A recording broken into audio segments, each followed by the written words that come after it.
Alright, so I found out why we don't have the Vento Ario anime yet, and the only real reason for it is because there's no reason why we don't have the Vento Ario anime. I mean, seriously, like, they just haven't done it yet, and they haven't announced it yet, but the Rohan OVA is releasing soon. I think it's out already by now. There's like a preview trailer for it, a PV. I'll be talking about that soon because I haven't made any videos on the Rohan OVA yet, but yeah, Vento Ario anime isn't happening, but we're going to talk about Vento Ario today.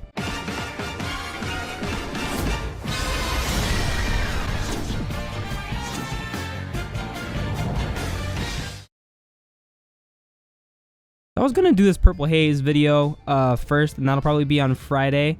But I was looking at my JoJo doesn't make any sense video, right? And there's a couple things like some people were like, oh, you know, maybe Iggy saw a picture. Yeah, maybe he did, but it was never confirmed, right? Like the whole thing with plot holes is something that's like left like open-ended, or it's like never spoken about. So like if you look at Bleach's ending, right, the Bleach manga, there was like a lot of things that they didn't answer, and you can of course make a guess or a safe assumption on something, but they never spoke about it, and the author never came out and really said anything about a couple of things. So it's a plot hole. You know, it's happened with Dragon Ball Z and I don't know, a bunch of like other different manga. It happens all the time. You know, sometimes manga could just forget things, comic book writers forget things, you know, whatever the case may be, and then you get a plot hole of something that just doesn't make sense or something that's left open. So that was the whole thing behind that, and you know, me saying a couple things, and of course you can always come down to like a conclusion, and you could think of something, but that's like a headcanon. And speaking of headcanons, I've come to the realization, right, and I myself used to like talk about this a couple of times, but I sat down and I thought about it, and I'm like, you know what, when the hell did we come up with this term Requiem Arrow? Now understand that when they bring up stands in part 3, they just brought up stands as stands, right? It wasn't until the next part, Diamond is Unbreakable part 4, where they talked about the bow and arrow giving people stands, where you would shoot people with this magical little arrow and it would give people the stands, right? And then in part 5, we learned more about the bow and arrow, and there was a differently shaped arrow that they had. It had like a beetle on it, but that was just one of the several sets of bow and arrows that Enya, which is the old lady from Star Crusaders, had, that she discovered, and then she gave, of course, one to use on Dio and all those henchmen and all the people that he got, and then, you know, Dio went and used the flesh buds to control their brains and stuff, and then Diavolo had his set, and then eventually Yoshihiro Kage, or Kira's father, right, or what did I say? It's Yoshihiro Kira, him. I don't know why I said like Yoshihiro Kage or some shit, but his dad, right, Kira's dad, Yoshihiro, eventually got his hands on a bow and arrow, and that's how he was getting those people in part 4. But we had a different design in part 5. Now, I've talked about Bites the Dust, which is Killer Queen's ability after he gets pricked with the arrow, right? And understand this. I don't know how many times I've repeated this on a video. I'm getting tired of saying it. This is the last time I'm going to say this shit. So listen to me, alright? Sorry if I sounded aggressive for a second, but I'm just tired of repeating myself on this. When you read the manga, you watch the anime, right? Whatever. You see that he gets hit with the arrow, right? Like it kind of just like goes into his arm, and he gets a new ability. Understand that Diamond is Unbreakable, right, came out before Vento Ario. It came out before part 5. There was no part 5 at the time of Araki writing this. That was the next part. So anything that he could have written after part 4, he could have changed his mind, which is what he did. And this has happened before with things like Dragon Ball. Let's talk about that for a second before we jump into the whole Requiem Arrow situation, right? So in Dragon Ball Z, they have these things called the Potara earrings, which you put on your left and right ear respectively for the two people to fuse together, and they get a huge power boost and become super strong, and that's how we get Vegito and the Majin Buu saga. Now, in Dragon Ball, we thought that the Potara earrings were a permanent fusion, right? It was a permanent thing that was just, once you did it, you would never be unfused, but you had so much power because the Supreme Kai, the Kaioshins, the gods in Dragon Ball, had the Potara earrings. They were permanently fused for a really long time after that, until they ended up using the Dragon Balls on themselves, which was something that they talked about in Dragon Ball Super. Now in Dragon Ball Z, Goku and Vegeta unfused from the Potara earrings because they went inside of Majin Buu, right, the bad guy. Just giving you guys a quick little summary of it. And I guess, you know, since he was a magical being, they just defused once they hit like inside of his stomach. So it was like, okay, he's magic, whatever. Now in Dragon Ball Super, when they came back, like I mentioned, the Kaioshin unfusing, that was something that wasn't supposed to happen. We thought it was permanent. Well, they fused because they made a wish with the Dragon Balls. Okay, so then what happens in Dragon Ball Super when Goku and Vegeta use the Potara earrings again and they go into Vegito Blue and they become super powerful? The Potara earrings lasted them 10 minutes, which we thought was supposed to be permanent, which was something that was said to be permanent like 20 years ago. And that's what I grew up believing, and that's what many other people grew up believing until they changed it, because the author decided to go, you know what, I'm gonna change this because I want this to be this now, right? So the same thing happens in JoJo. Araki sat down, and when he thought about whatever he was doing, right, with Bites the Dust and all that shit, maybe he was like, you know, Kira needs a new power so he can get out of the situation. Here, this is what we are going to do. We're gonna give him the arrow, and he's gonna get Bites the Dust, and that happened, right?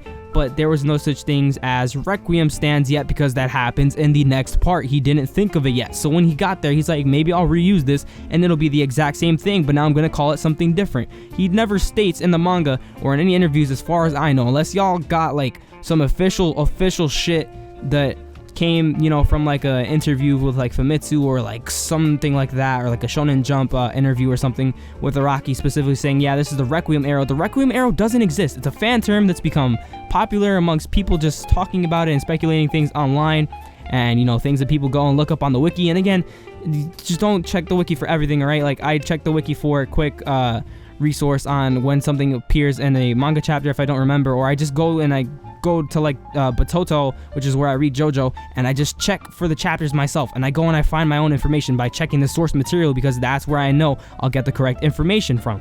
So I don't know where this whole Requiem Arrow thing came from, because there's no difference in the arrows. Now you're gonna say, oh yes there is, in the comments. So there's gonna be people that are gonna be all blah blah blah, yes there is, because there's the beetle on the arrow and shit, but it's never officially called Requiem Arrow. There's no such thing as a Requiem Arrow. It's another arrow that just happened to have a different condition at the time, because the writer decided to make a different idea and think of something else. Because I mean, he could have been in a situation where he didn't know what to do. He didn't know how he was gonna have the gang defeat Diavolo, so he's like, you know what, we'll reuse this idea that I used earlier and we'll have it be used for this part, because it's happened in other forms of media. It's happened in other manga. Like, you know, it just happens. There's just things that they forget. Like, look at Naruto. They built up Madara in the final arc, the final villain.